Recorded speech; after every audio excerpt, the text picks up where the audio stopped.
Finally চালু হয়ে যাচ্ছে ভারতীয় ট্যুরিস্ট ভিসা।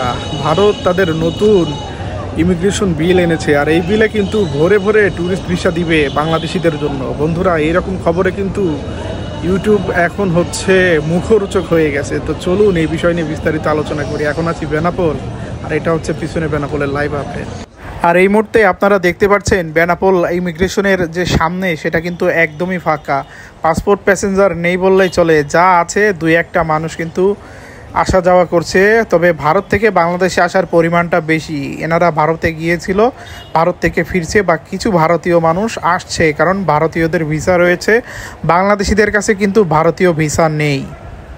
বন্ধুরা, আপনারা এই নিউজটি দেখছিলেন যে প্রচুর পরিমাণে ভারতীয় ভিসা দিবে, আর ভারতীয় ট্যুরিস্ট ভিসা কিন্তু চালু হয়ে গেছে, এবং ভারত কিন্তু ভোরে ভোরে ট্যুরিস্টদেরকে ভিসা দিয়ে তাদের দেশে নিয়ে আসবে। আসলে বিষয়টি কিন্তু ঠিক তার বিপরীত। বিষয়টি ঠিক এমন যে ভারত নতুন যে ইমিগ্রেশন বিল নিয়ে আসছে, আর এই নতুন ইমিগ্রেশন বিলে কিন্তু 4টি মেজর পরিবর্তন নিয়ে আসছে, এবং সেই মেজর পরিবর্তনের ভিতরে একটি হচ্ছে ভারতে বিদেশিরা সবচেয়ে বেশি কোন জায়গায় আসে এবং সেই জায়গার পরে কঠোরভাবে নজরদারি করতে বলা হয়েছে, এবং বিশেষ কিছু দেশ থেকে আগত যে ট্যুরিস্ট তারা যাতে নজরদারিতে থাকে, এবং তাদের ভিসার মেয়াদ শেষ হওয়ার পরও তারা তাদের নিজ দেশে ফিরে যাচ্ছে কিনা এই তথ্যগুলো সঠিকভাবে তাদের কাছে যাতে সরবরাহ করা হয়, এবং বিদেশিরা কোন দেশ থেকে আসছেন, কোন দেশের নাগরিক।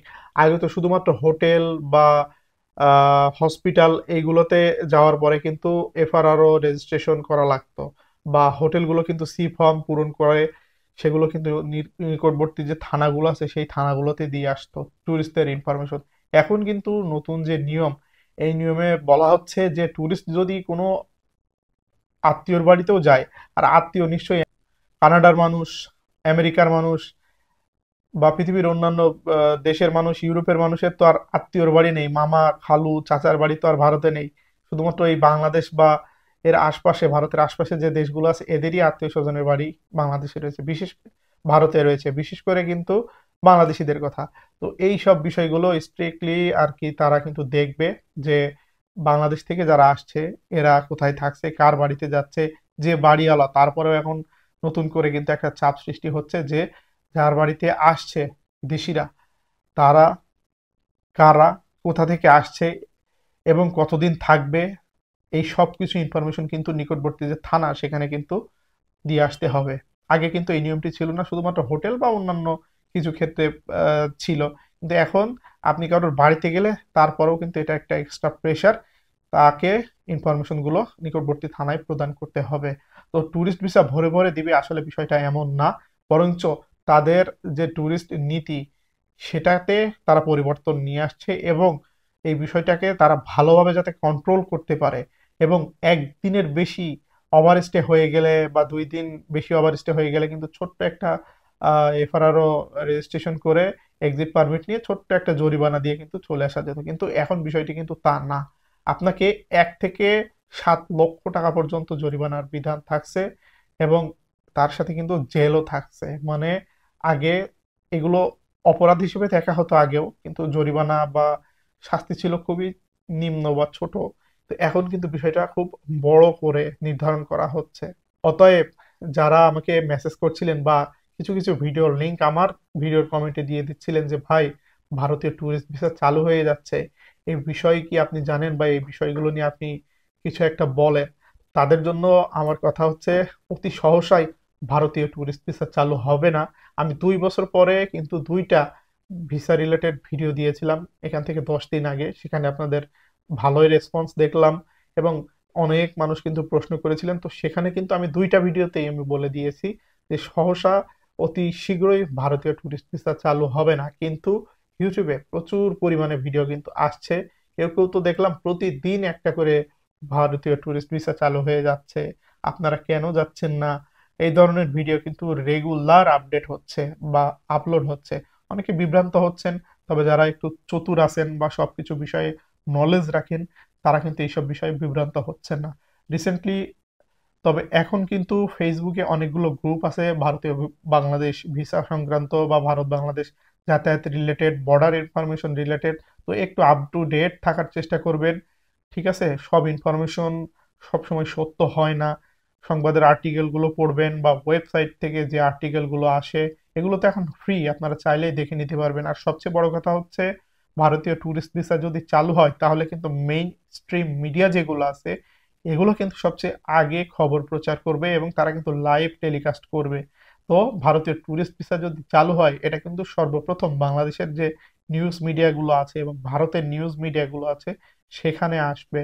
আর সোশ্যাল মিডিয়ায় যে প্ল্যাটফর্মগুলো আছে এর মধ্যে কোন মাধ্যমগুলো সত্য খবর প্রচার করে, অথেন্টিক খবর প্রচার করে, কোনগুলো ভুয়া খবর প্রচার করে, এগুলো বাছ বিচার করার ক্ষমতা আমি মনে করি আপনাদের আছে।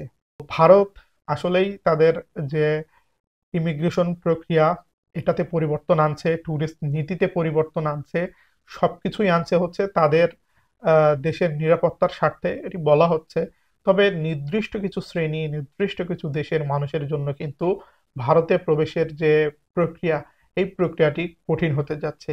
এবং আপনারা আর্টিকেলগুলো পড়লে বুঝতে পারবেন, ভারতের যে ইমিগ্রেশন অফিসার আছে এমনিতেই কিন্তু বাংলাদেশ থেকে ভারতে প্রবেশ করতে হলে নানান প্রশ্নের সম্মুখীন হতে হয়।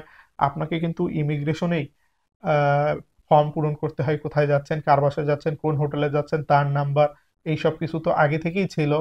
তারপরে কিন্তু ইমিগ্রেশন অফিসারের জিজ্ঞাসাবাদ কিন্তু থাকেই, প্রায় 5 থেকে 7 মিনিট, কোনো কোনো সময় 10 থেকে 15 মিনিটের উপরেও কিন্তু আপনাকে ইমিগ্রেশনে দাঁড়িয়েই ভাইবা দেয়া লাগে আপনার টোটাল বিস্তারিত ইনফরমেশন এই সব বিষয় নিয়ে। কিন্তু এখন এই বিষয়টা আরো একটু কঠিনতর হতে যাচ্ছে এবং ইমিগ্রেশন অফিসার চাইলে কারো যদি ফেক ডকুমেন্ট থাকে, দ্বৈত নাগরিকত্ব, ভুয়া নাগরিকত্ব, ভুয়া আধার কার্ড, ভারতীয় প্যান কার্ড, এইসব মানে এক কথায় ভারতের নিরাপত্তার বিঘ্ন ঘটে এমন কিছু যদি কারোর মাধ্যমে তারা অনুধাবন করতে পারে, তো ইমিগ্রেশন অফিসারের কিন্তু অ্যারেস্ট করার অনুমতি দেওয়া হচ্ছে বা পাওয়ার কিন্তু তাকে প্রদান করা হবে।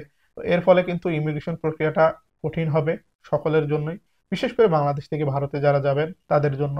আর ভিডিও বেশি বড় করব না, বেশি বড় করে আসলে লাভ নেই। 10 কথার এক কথা, অতি দ্রুত ভারতীয় ট্যুরিস্ট ভিসা চালু হওয়ার কোনো সম্ভাবনা নেই। আর চালু যদি হয়, আপনারা মেইন স্ট্রিম মিডিয়া অর্থাৎ টিভিতে আগে নিউজ পাবেন, তারপরে কিন্তু সংবাদ মাধ্যম যেগুলো আছে, ওয়েবসাইট যেগুলো আছে, এরপর ধীরে ধীরে ইউটিউব বা আমরাও কিন্তু চেষ্টা করব, যদি আমাদের নিউজ অথেন্টিক মনে হয় আমরাও চেষ্টা করব সাথে সাথে কিন্তু ভারতীয় ট্যুরিস্ট ভিসা চালু হয়েছে এমন নিউজগুলো আপনাদের সামনে প্রেজেন্ট করার। তো ভুয়া তথ্য, ভুল ইনফরমেশনে আপনারা বিভ্রান্ত হবেন না। অতি দ্রুত ভারতীয় ট্যুরিস্ট ভিসা চালু করার সম্ভাবনা নেই। তারা তাদের ট্যুরিস্ট নীতিতে পরিবর্তন নিয়ে আসছে, এই নীতিটা আইনে পরিণত হবে বিলটা পাশ হওয়ার পরে। তারপরে কিন্তু ট্যুরিস্ট ভিসা চালু হলেও হতে পারে। তবে বাংলাদেশের যে পরিস্থিতি বলা হয়েছে, তারা বাংলাদেশকে এই মুহূর্তে ঝুঁকি মনে করছে। তো তাদের এই মনোভাবটা কাটতে সময় লাগবে এবং তারপরে ভিসাটা চালু হবে। বন্ধুরা, এই ছিল আজকে ছোট্ট একটি ট্যুরিস্ট ভিসা রিলেটেড ইনফরমেশন মূলক ভিডিও। ভিডিওটি ভালো লাগলে অবশ্যই চ্যানেলটিকে সাবস্ক্রাইব করবেন, পাশে থাকা বেল আইকনটি প্রেস করে দিবেন। আর এই ভিডিওর থেকে আপনারা কোনো উপকার পেলেন কিনা বা আপনাদের কোনো কাজে লাগছে কিনা আপনারা অবশ্যই কমেন্ট করে জানাবেন। যদি এই ধরনের ভিডিও আপনাদের উপকার হয় তাহলে সপ্তাহে আমি মনে করেছি অন্তত 1 থেকে 2টা ইনফরমেশনমূলক ভিডিও দিয়ে আপনাদেরকে আপ টু ডেট রাখার চেষ্টা করব। ভালো থাকবেন সকলে, দেখা হবে আপনাদের সাথে পরবর্তীতে নতুন কোনো ভিডিও নিয়ে। আল্লাহ হাফেজ।